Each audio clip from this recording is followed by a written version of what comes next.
अकोला में क्रांति सूर्य एवं सत्यशोधक समाज के संस्थापक महात्मा ज्योतिराव फुले की 199वीं जयंती बड़े उत्साह और भव्यता के साथ मनाई गई।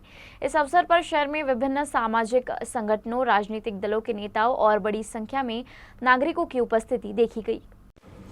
कार्यक्रम के तहत अकोला शहर के मुख्य मार्गों से भव्य शोभा यात्रा निकाली गई। यह शोभा यात्रा महाराणा प्रताप बाग सिटी कोतवाली परिसर से प्रारंभ होकर शहर के प्रमुख मार्गों से गुजरते हुए मार्ग क्रमांक 1 स्थित अशोक वाटिका में संपन्न हुई। इस शोभा यात्रा में कांग्रेस के विधायक साजिद खान पठान, भाजपा विधायक रणधीर सावरकर, महापौर शारदा खेड़कर, डॉक्टर अमोल रावणकर सहित विभिन्न राजनीतिक दलों के जनप्रतिनिधि और सामाजिक संगठनों के पदाधिकारी शामिल हुए।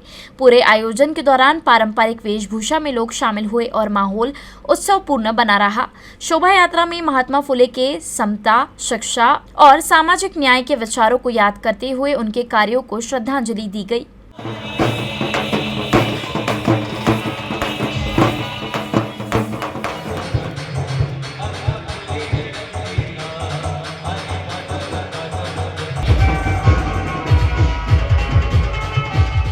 क्रांती सूर्य महात्मा ज्योतिबा फुले यांची 200वी जयंती अकोल्यामध्ये अत्यंत आनंदमय वातावरणात साजरी होते आहे। आज अकोल्यात सर्व जातीय, सर्व धर्मीय समभाव आणि सलोखा बघायला मिळाला। या महामानवाच्या विचारांना वंदन करण्यासाठी शहरातील प्रत्येक नागरिक आज रस्त्यावर या प्रोसेशनमध्ये, या शोभायात्रेत सहभागी झाला आहे आणि आज प्रत्येक जण आपल्या आपल्या पद्धतीने महामानवाच्या विचारांना वंदना देतो आहे।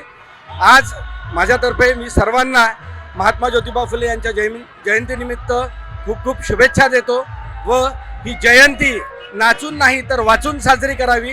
महापुरुषांचे विचार आत्मसात करावे, त्यांच्या विचारांचा अंगीकार करावा आणि त्या पद्धतीने जयंती साजरी करावी, हीच खरी त्यांना मानवंदना ठरेल।